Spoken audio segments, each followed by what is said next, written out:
Oke, selamat pagi, selamat berjumpa. Saya Makmur Ginting. Selamat berjumpa dalam sesi pelajaran bangunan tenaga air atau Hydraulic Structure on Hydropower. Kuliah ini saya berikan adalah sebagai pengganti saya berhadapan dengan Anda, para mahasiswa, karena dalam suasana COVID ini kita belum pernah ketemu face to face, maka hari ini saya sampaikan ini melalui YouTube. Oke, kita mulai saja. Dalam bangunan tenaga air ini, saya akan bagi kuliah ini menjadi 4 bagian, yaitu satu, pengenalan tentang pembangkit listrik tenaga air. Kemudian yang kedua, itu pengenalan tentang bangunan hidrolis pada PLTA, dan ini nanti akan kita bahas sampai detail tentang jenis-jenisnya, kemudian apa-apa saja yang perlu diketahui dalam bangunan hidrolis di PLTA ini. Kemudian bagian ketiga, ini berkenaan dengan hidrologi, karena bagaimanapun bangunan air ini fungsinya akan mengendalikan air, dan itu tidak bisa terlepas dari hidrologi. Jadi kita akan bahas secara bergantian ya antara bangunan hidrolis, hidrologi, tetapi ini adalah bagian yang tidak terpisahkan dari bangunan tenaga air. Baru yang terakhir ini sebenarnya adalah sudah mekanik, ya turbin ya, dan powerhouse. Jadi kita mulai dari topik yang pertama, pengenalan tentang pembangkit listrik tenaga air. Oke. Nah, mungkin tidak asing bagi kita semua bahwa pembangkit listrik tenaga air ini adalah salah satu instalasi. Sebenarnya instalasinya sebagian besar itu adalah bangunan sipil, ya, yang berfungsi untuk mengkonversi atau merubah energi hidrolik menjadi energi listrik. Ya, jadi dalam merubah energi hidrolik menjadi listrik ini, maka kita mengenal energi yang dihasilkan ini namanya adalah energi yang terbarukan atau renewable energy, karena ini tidak memberikan dampak lingkungan polusi, ya, tetapi sumber daya airnya juga tidak hilang, maka disebut namanya renewable energy. Jadi pemanfaatan suatu sumber daya air untuk PLTA secara efektif, seperti saya katakan sebelumnya tadi, ini memerlukan berbagai macam bangunan sipil atau hydraulic structure. Kemudian di samping itu, seperti saya katakan sebelumnya, diperlukan peralatan mekanik, dalam hal ini turbin, dan diperlukan pembangkit listrik, dalam hal ini generator. Jadi definisi dari PLTA itu adalah gabungan di antara ketiga bidang ilmu tersebut: sipil, mechanical, ya, ini bisa teknik mesin, kemudian ada generator, ini sudah masuk teknik elektro, ya. Kita teruskan. Nah, secara sederhana, ya, kita bisa lihat bagaimana konversi energi hidrolik tersebut menjadi energi listrik. Ini bisa kita lihat dari rumus yang ada di slide ini. Coba perhatikan ya. P gross sama dengan rho kali G kali H gross kali Q. Jadi ini yang dimaksud dengan P adalah power. Ini dalam kilowatt ya. Nah, jadi power itu adalah sama dengan rho, ini adalah massa jenis dari air. Kalau kita ini adalah sumber energi kita dari air. G percepatan gravitasi, H itu tinggi energi potensial, ya, atau tinggi energi air yang ada dalam satu tempat, ya. Ini dihitung dari sumbu turbin sampai ke permukaan air di mana air itu diambil. Itu namanya H gross. Q itu adalah debit yang kita ambil dari alam itu. Jadi sekali lagi bahwa rho G itu adalah specific gravity, H itu adalah head, tinggi, dan Q adalah debit. Nah, ini kalau kita mau memperoleh energi neto, ya, maka P gross ini kita kalikan dengan E0 atau itu efisiensi, di mana efisiensi ini menyangkut beberapa efisiensi lainnya seperti efisiensi dari civil work. Itu termasuk efisiensi intake, efisiensi saluran, diversion channel, efisiensi pada forby, penenang, bak penenang, efisiensi pada penstock, efisiensi pada turbin, efisiensi pada generator, efisiensi pada transmisi dan sebagainya. Jadi ini adalah neto, power neto dalam kilowatt yang akan kita peroleh dari satu sumber daya alam yang dalam hal ini adalah air bisa menghasilkan listrik. Nah, sekali lagi ya, perhatikan bahwa P neto, P gross itu adalah listrik dalam kilowatt, massa itu adalah massa jenis ya, ton per meter kubik, kemudian percepatan gravitasi biasa. Nah, H grossnya itu dalam satuan meter, debit 6 meter kubik per detik, yang dihasilkan itu adalah kilowatt.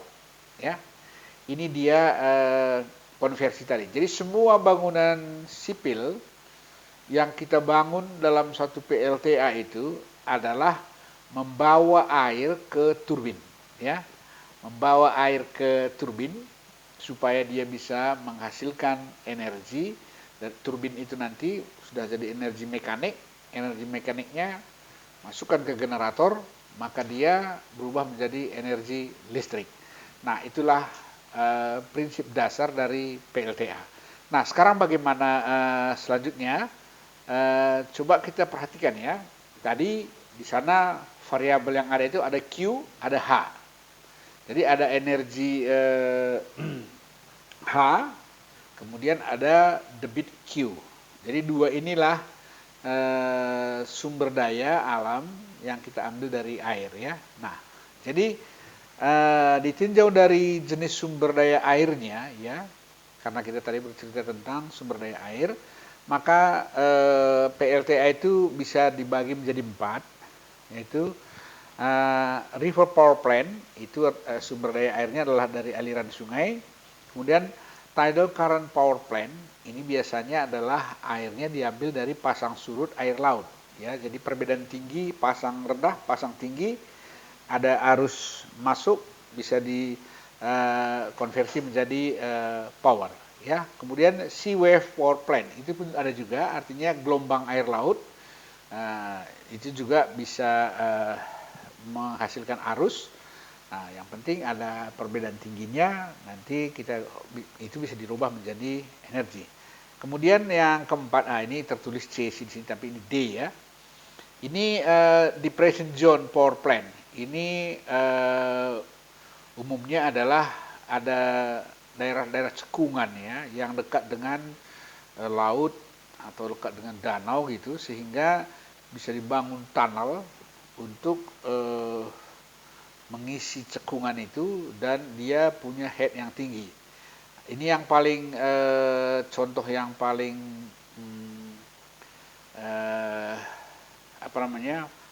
yang paling mudah kita ingat itu adalah Laut Mati contohnya di Timur Tengah ya. Itu ratusan meter di bawah air laut itu Laut Mati itu. Jadi kalau dibangun tunnel dari laut ya, dialirkan ke Laut Mati itu ya, dari Laut Merah contohnya, itu bisa membangun PLTA. Tetapi tentu saja debit yang dimasukkan itu harus dihitung sedemikian rupa, jangan pula jadi submerge dia ya, cekungannya. Oke, ada 4 ya. Jadi ini C sini maksud saya D ya. Nah, kemudian ini saya ambil satu contoh ya, skematik PLTA dalam hal apabila sumbernya itu adalah river power plant atau sumber daya airnya adalah air hujan. Air sungai ya, air sungai. Nah, sekarang coba lihat ini. Di sini ada intake ya. Nah, di sini ada intake.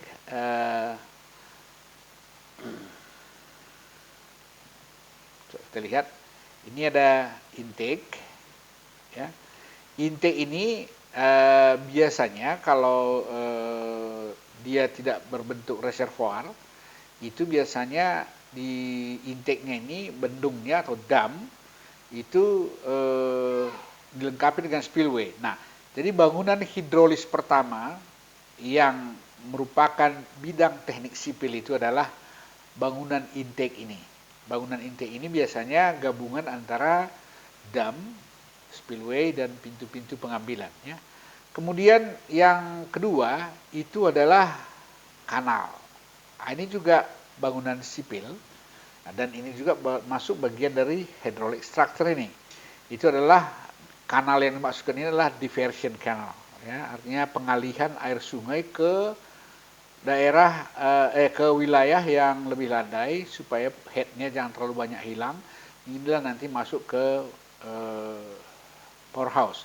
Kemudian ada 4x. 4x ini bak penenang ya. Fungsinya adalah memastikan bahwa air itu dari sini ya sudah definitif tingginya untuk masuk ke powerhouse ini. Kemudian ada pipa pesat, itu penstock namanya. Ini pipa. Jadi di sini tidak ada lagi energi yang hilang. Jadi ini pressurized pipe ya. Jadi bertekanan. Jadi energi di sini jadi berubah ya, berubah energinya, energi hidrolik itu jadi V kuadrat per 2G tambah H tambah P, pressure per gamma atau specific gravity. Jadi di sini kalau di saluran terbuka tadi P-nya kan sama dengan 1 atmosfer kan. Nah, di sini enggak. Itu sama dengan P per rho G. Nah, baru di powerhouse inilah itu ada turbin sama generator sama panel. Nah, ini sudah gawean teknik mesin atau teknik elektro ya. Tetapi kita sipil, mekanikal itu, pompa itu adalah termasuk bagian dari pekerjaan teknik sipil. Jadi secara garis besar PLTA itu adalah contohnya seperti ini. Ya, jadi ada beberapa variasi nanti. Kalau tadi sumbernya laut, ya tidal gitu ya, mungkin yang pipa-pipa ini bentuknya nggak begini, ya. Nah, dan lain sebagainya. Nah, kita teruskan. Nah, ini adalah tipikal PLTA harus pasang surut. Coba perhatikan di sini ya. Ini kalau kita lihat, ini tidal current itu kalau ada pasang, ada surut, kemudian ada sea level seperti ini ya. Itu arus itu ada seperti ini. Bisa mengalir dari seperti ini. Nah, ini kan.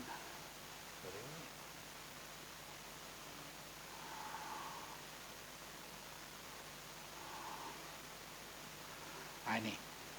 Air ini mengalir ke arah sini. Oke. Nah, kemudian ini dipasang seperti ini penggantinya turbin tadi ya. Ini pokoknya arus itu asal bisa dirubah jadi energi mekanik. Energi mekanik itu pasti bisa dirubah menjadi energi listrik. Nah, jadi sekarang ini arus itu dia rubah menjadi energi mekanik. Energi mekanik ini nanti dimasukkan di dalam sini ada generatornya, jadi dia bisa menghasilkan listrik. Nah, jadi di dalam laut pun ini bisa dilakukan ya. Nah, kemudian ini kalau di pantai ya, ini di pantai kita bikin basin atau reservoir di pinggir, itu pun bisa walaupun headnya rendah ya, nah ini kan kalau dilihat-lihat ini headnya mungkin hanya ini ya, nah ini ya, tapi debitnya bisa banyak kan, namanya laut, pisahkan ke sini bisa Q-nya bisa besar, ya, Q bisa besar. Kemudian dengan Q besar, tadi kan berbanding lurus itu ya, antara Q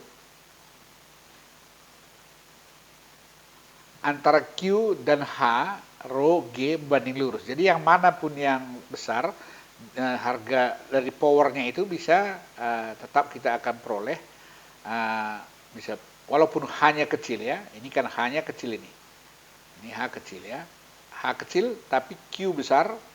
Nah, maka P-nya bisa diperoleh. Nah, jadi ini prinsipnya seperti itu tadi, adalah merekayasa potensi sumber daya air, yaitu energi H yang dihasilkan dan Q, debit. Itu prinsipnya. Nah, ini yang saya bilang, yang kita jelaskan pertama, depression ya, depression zone power. Ini artinya kalau dilihat ya, coba perhatikan ini, kalau ini elevasinya bisa jauh di bawah muka laut. Nah, ini rendah dia, kemudian ini muka laut di sini, gitu ya. Nah, ini bisa dialirkan dan di sini dipasang turbinnya tadi ya, gini. Nah, jadi sama seperti tadi, yang penting adalah Q-nya, maaf. Ini Q-nya bisa diatur berapa banyak yang kita mau, karena dari laut ya, jadi tergantung kepada besar pipa pengantarnya. Nah, ini kalau depression. Nah, kemudian sumber daya air tadi ada 4 tadi ya. Pertama river power plant, kemudian wave, kemudian tidal, kemudian satu lagi depression zone. Itu yang penting Q dan H. Kemudian teknik sipil akan merekayasa bagaimana mengatur itu semua ya. Nah, sekarang saya lanjutkan tentang, ini masih mengenal PLTA ya.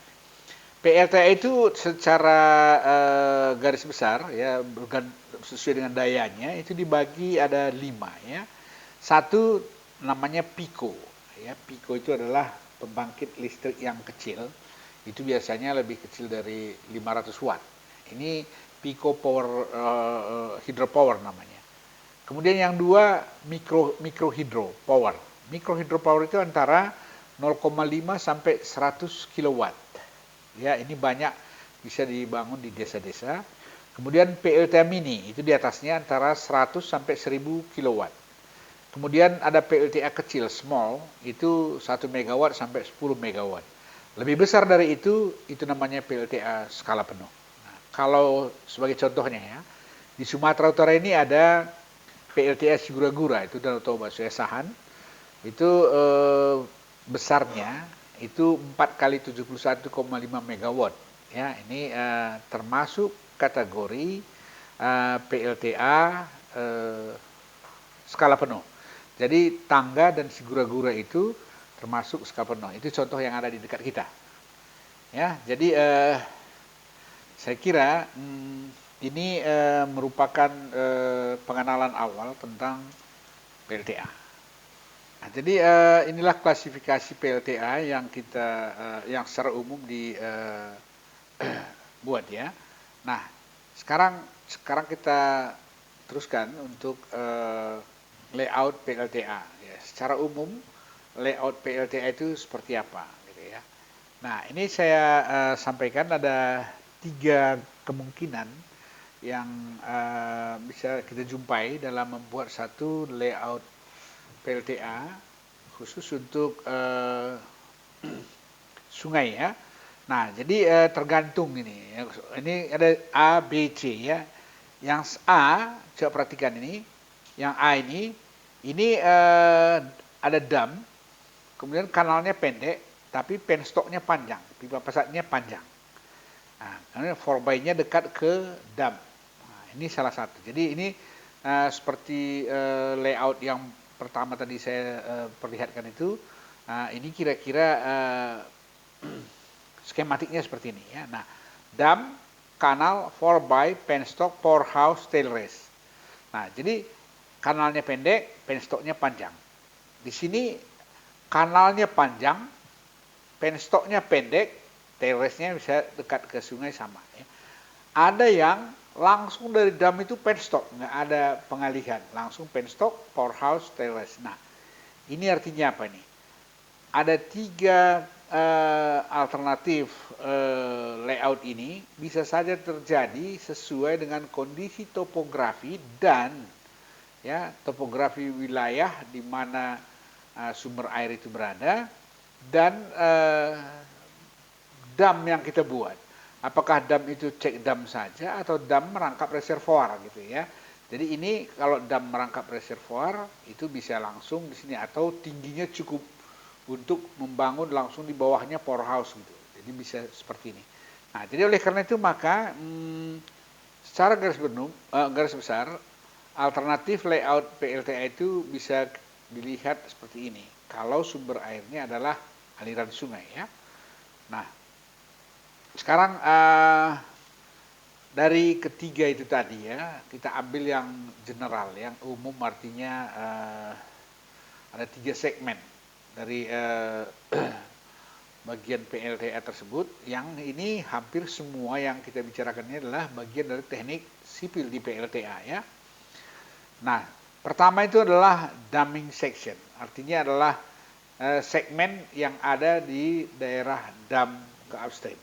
Itu namanya damming section. Kalau di gambar sebelah ini dari sini ke arah atas ya. Nah, kalau kita mau lihat di gambar ini tadi, ini damming section itu dari tulisan dam itu ke arah atas ya. Nah, kemudian yang kedua supply section. Nah, supply section ini itu adalah bagian dari dam sampai ke powerhouse ya. Ini juga semuanya ini adalah bangunan sipil ya, adanya hydraulic structure tadi. Jadi di sana ada maaf, di sana ada diversion channel, ada 4x ya. Jadi 4x itu bangun penenang, ada penstock. Nah, jadi ini semua adalah bangunan hidrolis yang mendukung sebuah PLTA.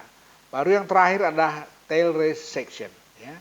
Nah, tail race section ini pembuangan. Ini biasanya adalah dari turbin itu air keluar dan harus dibuang ke sungai kembali. Jadi mekanisme pembuangan air dari turbin sampai kembali ke sungai kita sebut namanya tail race. Nah, ketiga segmen ini adalah segmen yang akan kita bahas di dalam pelajaran berikutnya, tutorial-tutorial kita berikutnya, secara satu persatu ya, secara sendiri-sendiri. Nah, jadi kalau dilihat plannya ya, plan dari satu PLTA itu, ya kira-kira secara umum bisa dilihat begini. Ini waduknya, ya, waduk ini reservoir, ini dam, ya, bendung. Ini bisa ada spillway-nya, bisa tidak. Kalau di reservoir mungkin spillway-nya berbentuk orifice gitu ya. Kemudian ini kanal untuk pengalihan air untuk PLTA tadi. Dan segmentasinya itu seperti ini di sini ya. Nah, ini tiga bagian inilah yang harus dikerjakan oleh teknik sipil. Dan ini menyangkut banyak tantangan karena topografi wilayah itu berbeda-beda ya. Jadi hanya makin terjal dia makin bagus karena kenapa? Makin tinggi H ya. Nah, kemudian kalau terjal kali pun kalau kita ambil arah ke hulu kali gitu ya, Q-nya kecil. Nah, jadi sekarang ini ada dua parameter ini. Kalau ke hulu hanya mungkin besar tapi Q-nya kecil. Kalau agak ke hilir itu Q-nya lebih besar tetapi bendungnya harus ditinggikan gitu karena hanya kecil, jadi supaya tinggi bendungnya ditinggikan gitu. Jadi ini adalah merupakan variabel yang memang bagian dari perencanaan dari hydraulic structure atau bangunan tenaga air ya. Nah, sekarang mari kita lihat satu persatu bangunan hidrolis yang kita bicarakan di atas tadi. Apa fungsinya, kemudian seperti apa bentuknya dan jenisnya gitu ya. Nah, sekarang kita lihat. Bangunan hidrolis ini pada PLTA fungsinya adalah mengatur elevasi permukaan air dan debit aliran, ya, untuk mengukur debit, ya. Jadi sekarang ya meregulate, mengukur, measurement. Kemudian satu lagi adalah mengendalikan, ya, mengendalikan arah aliran untuk kita gunakan ke PLTA. Jadi bangunan hidrolis itu mengalirkan, itu mengatur namanya itu, mengalirkan, mengukur, dan memastikan bahwa debit yang kita inginkan itu sampai ke turbin. Jadi bangunan hidrolis ini mulai dari tempat pengambilan sampai ke powerhouse itu harus dipastikan semua bisa melewati tantangan alam yang ada dan sampai ke sana dengan efisien.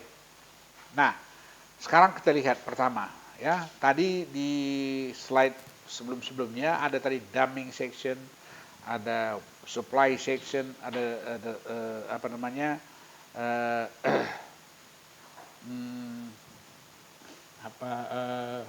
pembuangan, ya, pembuangan. Ini bukan detail section, ya, detail section. Nah, sekarang coba perhatikan. Pada damming section itu, bangunan hidrolis atau bangunan tenaga air yang akan kita bicarakan adalah bendungan. Jadi saya bedakan saja bendung dengan bendungan, ya. Kalau bendungan itu maksudnya itu di upstreamnya itu reservoir. Jadi dia tertutup semua dan dia disimpan air sebagai waduk. Kedua ada bendung yang sifatnya adalah sebagai check dam, hanya untuk mengalihkan air sebagian ke powerhouse melalui channel. Dan satu lagi dike. Dike ini adalah tanggul yang mungkin diperlukan, ya, di bagian upstream dari bendung ini, ya, karena ada backwater gitu, ya.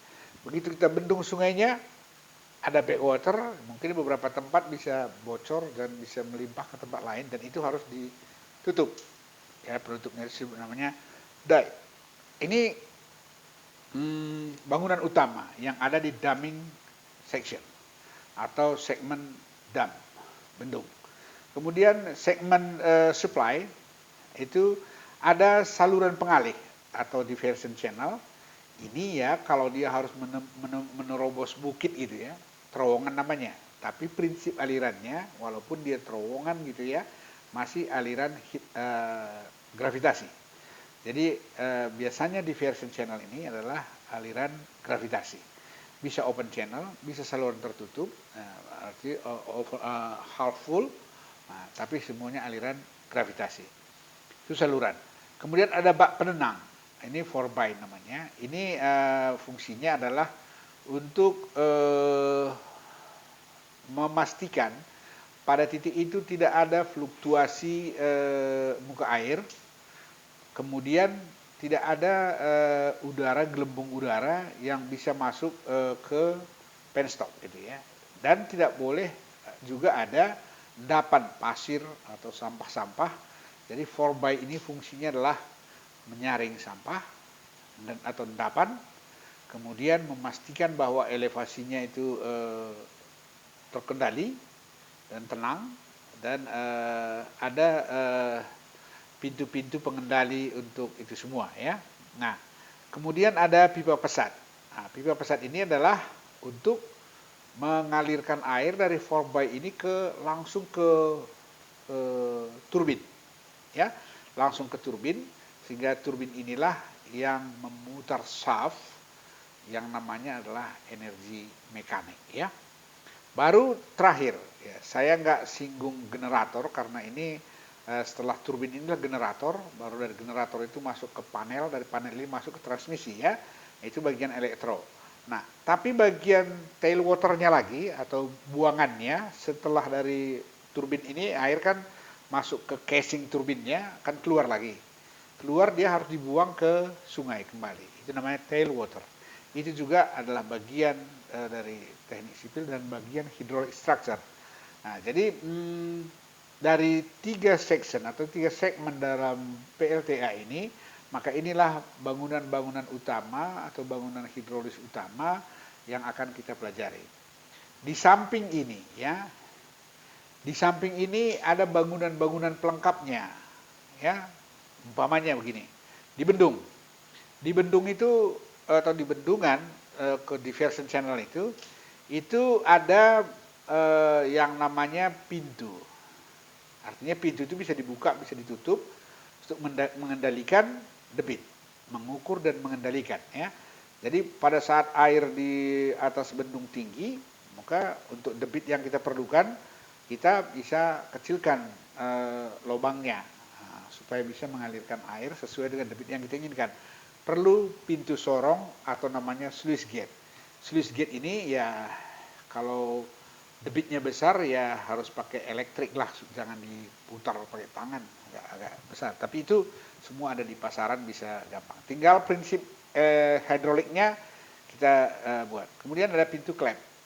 Ya, artinya ada juga yang bisa otomatis ya, otomatis buka dan tutup. Nah, biasanya ini dipakai untuk spillway yang kita pasang di bendung ya. Kalau umpamanya tinggi kali sudah, buka saja, terbuka dia otomatis sehingga tidak melewati tinggi air maksimum di upstream bendung.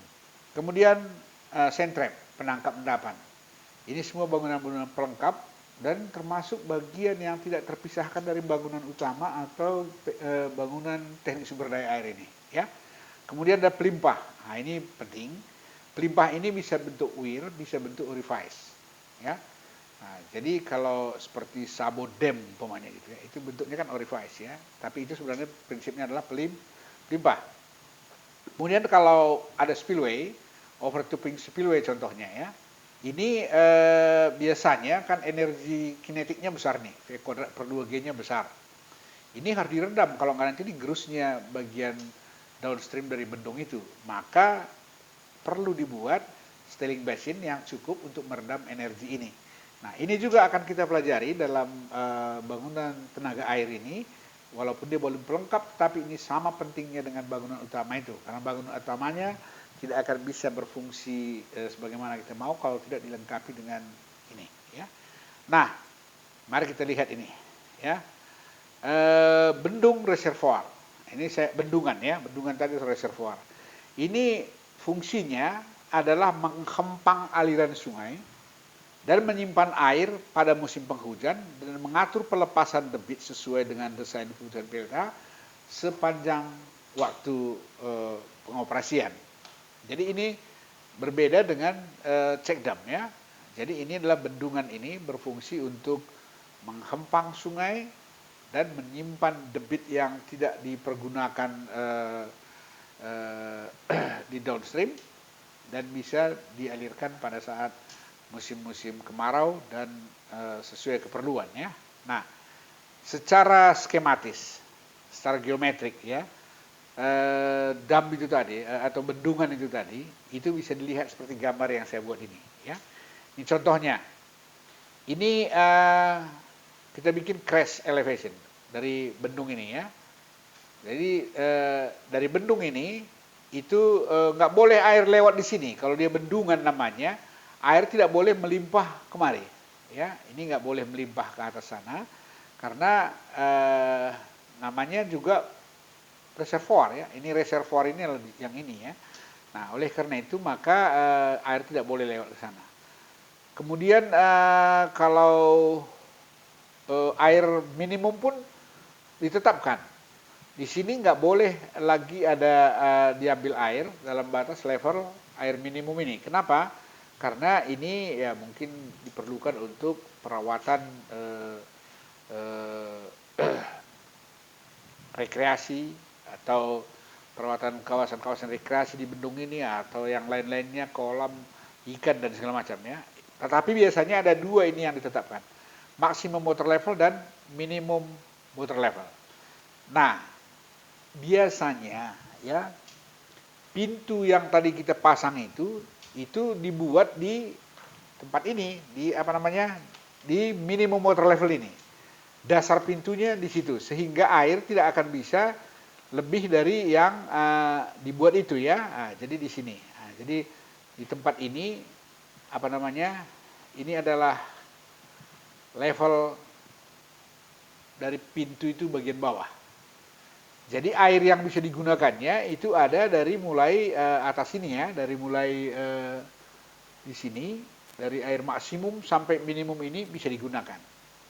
Nah, bisa diatur melalui buka dan tutup pintu. Itulah namanya regulating gate. Jadi dam ini juga bisa berfungsi sebagai regulating dam. Ya, ini prinsipnya. Jadi pintu itu bisa seperti yang di kiri ini ya. Bisa posisinya adalah seperti ini. Pintu yang mengatur ini pintunya bisa naik, ya, bisa naik, bisa turun, ya, bisa turun. Jadi bisa tutup. Jadi dia bisa alirannya unsubmerged begini atau bisa juga alirannya yang menurun. Nah, satu lagi spillway-nya bisa dibuat seperti ini, seperti orifice gini. Nah, jadi itu letaknya harus di sini, ini. Jadi letakkan di situ sehingga air nggak bisa lewat lebih ke atas. Lebih atas dia akan tumpah dari spillway. Nah, ini adalah prinsip-prinsip fungsi daripada dam yang di upstreamnya itu berfungsi sebagai waduk. Nah, ini banyak kita lihat ya di PLT yang besar. Si gura-gura itu yang ada di Asahan Hydropower itu di Porsea ya, regulating damnya itu begini. Jadi dia terus demikian rupa sehingga air Danau Toba itu diatur elevasinya itu berdasarkan pintu ini. Ya, jadi nanti pun kalau ada merencanakan satu bendung atau reservoir, kalau perhatikan ini ya, yang maksimum water level dan minimum water level dan meletakkan pintu di mana supaya bisa dikendalikan debit ke PLTA nggak kurang, tapi kalau maksimum water levelnya besar bisa dibuang, gitu ya. Jadi ini saya kira yang penting untuk yang topik yang pertama. Nah, sekarang kalau mau lihat kira-kira bentuk visualnya ya, itu kira-kira seperti ini. Jadi bendung ini bentuk geometrinya bisa saja melengkung seperti ini, bisa lurus, bisa juga cembung, bisa cekung gitu ya, tergantung kepada desain yang mau kita buat, tergantung lebar bendung itu juga. Dan kira-kira kalau seperti ini gaya yang masuk ke bendung itu kan datang dari sini, itu menyebar ke kiri kanan, jadi dia lebih efektif menahan gaya hidrostatis ya. Nah, ini nanti akan kita bahas secara mendetail dalam kuliah-kuliah sebelumnya satu persatu dari bangunan hidrolis ini. Jadi dam ini tadi ya, ini lihat ini yang tadi yang saya jelaskan pada gambar sebelumnya itu yang ini ya. Itu kira-kira dia seperti ini. Ini untuk spillway-nya lah kalau ini melewati elevasi yang maksimum tadi. Kemudian pintu-pintu itu ada sebelah sana itu ini di sini. Pintu untuk ke PLTA-nya atau penggunaan lainnya diambil dari sini. Baik, kita lanjutkan ya. Bangunan berikutnya itu tanggul ya, dike. Ini yang fungsinya ya. Fungsinya adalah untuk menutup celah di bagian upstream bendung yang elevasinya lebih rendah daripada elevasi permukaan air maksimum pada waduk yang direncanakan. Jadi ini kadang-kadang topografi aliran sungai itu ya di upstream bendung bisa saja ada bocoran ya, ada yang elevasinya lebih rendah dari air maksimum itu harus tutup supaya jangan sempat bocor air ke sana dan itu bisa merubah segalanya. Kemudian elevasi permukaan tanggul ini harus didesain lebih tinggi daripada rencana elevasi air maksimum, dan di situ untuk menjaga jangan sempat ada spill ya, karena itu bisa berbahaya dan itu disebut freeboard. Nah, ini contoh tanggul ya yang bisa dilihat bahwa untuk reservoir itu untuk tempat-tempat tertentu bisa ditutup dengan tanggul seperti ini. Jadi tanggul ini bisa tanggul batu, tanah, atau juga bisa retaining wall ya. Jadi namanya tanggul itu umumnya batu atau tanah lah gitu ya. Jadi ini bagian dari hydraulic structure kita. Kemudian check dam. Ini beda dengan bendungan tadi, tidak ada reservoirnya ini ya. Nah ini check dam ini berfungsi untuk menghempang aliran sungai dan mengalihkannya diversion sebagian untuk kebutuhan PLTA. Jadi desain elevasi mercu bendung yang umumnya berfungsi juga sebagai spillway itu ditetapkan sesuai dengan desain Hagros tadi yang di slide kita di awal tadi. Hagros kita berapa, itu minimum weir-nya itu, elevasi weir-nya itu atau crest-nya itu harus setinggi itu ya. Ini fungsinya.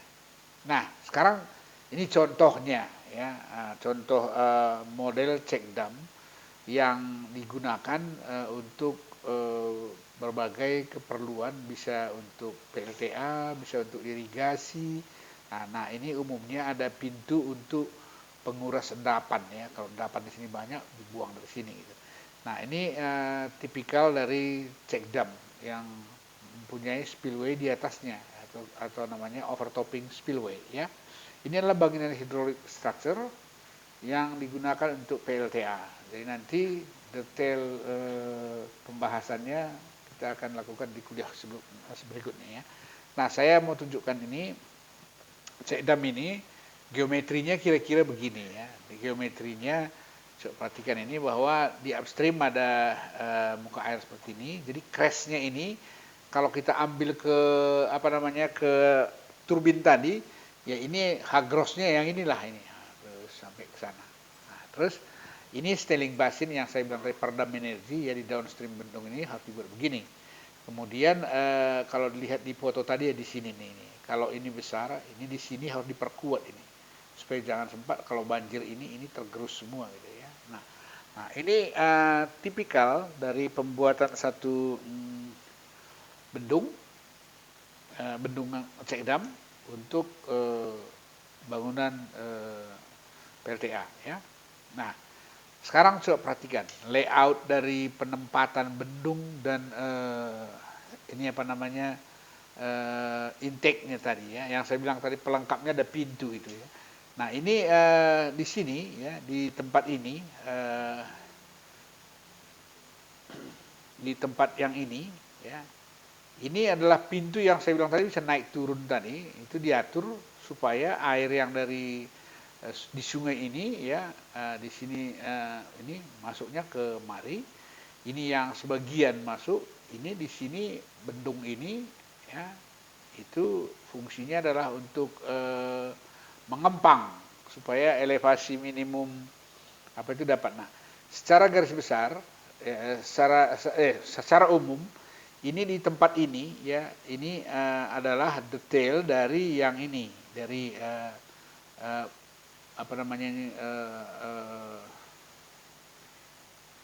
penguras lumpur ya. Jadi sebelum masuk ke pintu itu dibuat seperti ini desainnya supaya air lumpur tidak masuk ke tempat itu ya. Nah, jadi saya kira ini adalah bagian-bagian yang harus kita siapkan di PLTA, dan ini semua namanya adalah bangunan tenaga air ya, karena dia adalah mengatur air yang masuk ke turbinnya. Nah, sekarang kita lihat itu tadi dam section semua ya, dam section bangunan-bangunannya kira-kira seperti itu. Nah, di supply section ini umumnya adalah diversion kanal ya. Diversion kanal ini saluran yang saya bilang tadi, bisa saluran tertutup, bisa saluran terbuka, tapi alirannya walaupun tertutup itu biasanya aliran gravitasi. Jadi namanya diversion, mengalihkan sebagian ya, tidak seluruhnya air itu dimasukkan ke PLTA, karena menjaga aliran sungai itu tetap terjaga, minimum flow-nya ada. Itu ada dalam lingkungan diatur itu ya. Nah, jadi di sini yang penting kita adalah membuat satu diversion channel supaya jangan energi itu mengikuti kemiringan sungai yang ada yang artinya energinya kan hilang semua kalau kita bikin terjal gini. Jadi dia slope-nya lebih landai dari kemiringan aliran sungai. Itu prinsipnya. Jadi dibuatnya diversion channel itu adalah bendungnya di upstream tidak terlalu tinggi, tetapi dia bisa menggunakan ketinggian elevasi itu dengan mengurangi slope diversion channel dengan lebih landai, tapi bisa mengalirkan debit yang diperlukan. Jadi oleh karena itu, maka kemiringan atau slope dari diversion channel itu biasanya lebih kecil dari slope sungai yang asli, ya, untuk menjaga kehilangan energi tidak terlalu besar. Nah, contohnya begini. Ini adalah salah satu contoh long section dari diversion canal, ya. Jadi kalau ini adalah merupakan pintu yang tadi di slide sebelumnya tadi, ya, yang slide tadi kan ada ini ada pintu, ya, ada pintu ini di sini. Intake untuk PLTA katanya nih, ya. Ini kalau dilihat secara hidrolis seperti ini. Nah, jadi di sini coba lihat ada garis, ya, ada total E. Total E ini adalah namanya H gross tadi yang kita buat di rumus tadi. IL itu adalah energy level, di mana di dalamnya adalah termasuk V kuadrat per 2G dan H tambah elevasi, HX tambah HX kecil tambah VX kuadrat per 2G. Itu namanya energy line. Nah, di sini di supply ini tadi, di supply section itu berarti di situ ada apa? Ada di upstream adalah dam, di sana intake gate, ya. Nah, kemudian di antaranya ada saluran. Saluran ini dengan kemiringan sudut slope-nya alfa, ya. Nah, kemudian ada 4by. 4by ini itu untuk menenangkan air seperti yang saya sebutkan tadi, sehingga air di situ tenang, nggak ada kecepatannya, nggak ada velocity-nya. Artinya di situ airnya betul-betul tenang, ya. Nah, jadi seperti ini yang harus dipahami. Jadi oleh karena itu bahwa saluran itu secara umum ya cross sectionnya trapesium seperti ini, tapi bisa juga kalau terowongan bisa bentuk begini, bisa juga bulat. Itu tergantung rencana yang mana yang dipilih, ya. Yang penting bisa mengalirkan air sebesar Q yang kita desain. Nah, sekarang coba perhatikan ini. Ini yang saya sebutkan tadi. Kalau umpamanya diikuti jalur sungainya, ya ini terjal kan, nah, habis energinya. Gross head-nya ini hilang karena garis titik-titik ini, garis titik-titik yang di dasar sungai ini sampai di turbin nggak ada lagi. Kalau kita rubah dengan diversion channel, maka kita bisa dapatkan tinggi itu walaupun tidak setinggi yang di bendung, tetapi dia hanya sedikit yang hilang. Prinsip diversion channel itu seperti itu, ya. Harus kita rancang trase saluran kita dan kemiringannya sehingga mampu, dan dimensinya sehingga mampu membawa debit yang kita desain untuk PLTA-nya. Jadi untuk ini ingat bahwa dalam mendesain tersebut jangan lupa freeboard-nya, ya, karena nanti kalau ada hujan, nah, mungkin ada air hujan bisa masuk, nanti kalau melimpas salurannya bisa jebol, ya. Ini prinsip-prinsip sederhana yang umum yang harus diingat dalam merencanakan diversion channel atau diversion kanal, ya. Nah, kemudian 4by. Prinsip 4by ini adalah sudah saya jelaskan tadi, ya, untuk penenang air dan memastikan stabilitas ketinggian muka air. Jadi dari sini akan masuk ke penstop. Jadi karena itu maka dia harus disediakan kalau ada air yang berlebih datang harus ada spillway-nya. Kemudian kalau ada endapan masuk harus ada sand trap-nya dan ada flushing gate-nya untuk membersihkan endapannya. Nah, secara geografis kira-kira seperti inilah 4by itu direncanakan. Lihat, ya, ini air masuk dari sebelah kiri ini, masuk ke dalam. Kemudian di dalam ini ada helling dasar salurannya. Kemudian di sini ada reinforced concrete slab untuk menahan endapan supaya jangan masuk ke wilayah intake dari penstock. Ya, jadi dengan demikian maka penstock ini betul-betul bersih dari bersih dari endapan dan sampah. Ini ada screen ini RCC ini ada screen saringan supaya sampah jangan masuk. Nah, kemudian sebelum masuk ke penstock atau pipa pesat ini biasanya ada fan pipe. Fan pipe ini artinya supaya udara masuk ke sana ya. Jadi jangan sempat ada udara masuk ke penstock, nanti dia bisa bikin kavitasi ke impeller ya, impeller dari turbin. Jadi oleh karena itu nggak boleh ada udara masuk, namanya pipa pesat ya, air aja semua di dalam, nggak boleh ada udara ya. Oleh karena itu pastikan bahwa di situ bisa keluar udara. Nah, ini ukurannya ya udah tentu sesuai dengan debit yang kita rencanakan ya. Jadi ini nanti akan kita bicarakan dimensinya bagaimana mendimensi, kalau debitnya sekian, ukuran panjangnya minimum berapa, lebarnya berapa gitu ya. Ini adalah ukuran-ukuran yang nanti dibicarakan dalam hydraulic desainnya ya, hydraulic desainnya. Nah, kemudian terakhir ini mungkin pipa pesat atau penstock ya. Ini fungsinya adalah untuk mengalirkan debit Q secara gravitasi dari 4by ke turbin. Nah, ini yang saya bilang tadi, tidak boleh ada udara di dalamnya. Kalau ada udara nanti impeller turbin itu akan bunyi ting ting ting ya, itu bisa sompel dia, jadi bisa rusak ya karena ada kavitasi ya.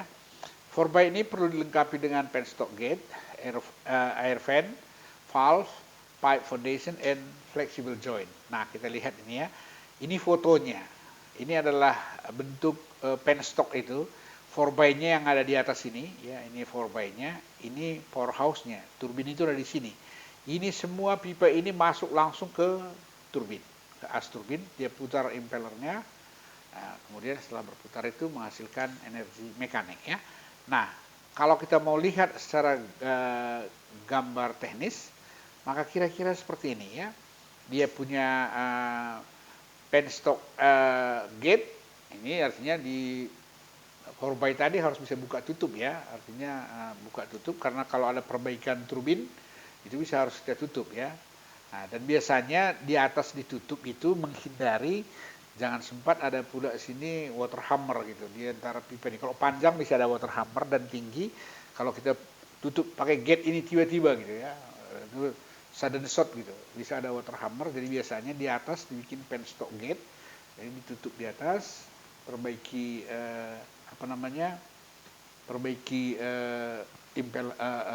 turbinnya, pasang lagi, buka lagi gitu ya.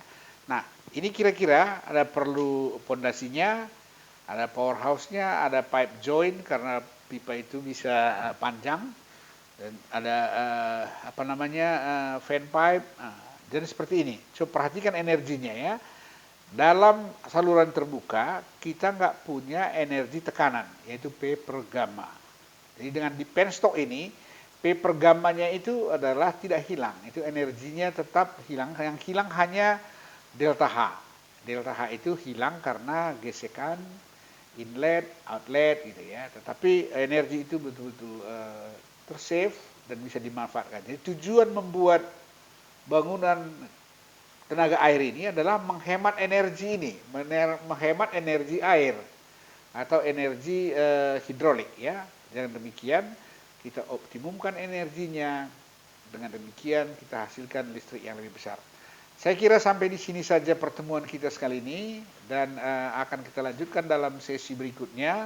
Di sana nanti kita akan bicarakan hal yang lebih detail berkenaan dengan bangunan-bangunan hidrolis pada PLTA, mulai dari dam section, supply section, dan tail section ya. Dan untuk ini nanti dalam pertemuan-pertemuan kita berikutnya saya akan gabungkan dengan pembahasan hidrologi ya.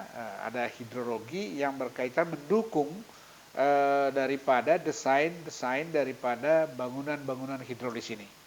Jadi sekian saya kira yang bisa saya sampaikan untuk pertemuan kali ini. Sampai ketemu di pertemuan berikutnya. Salam.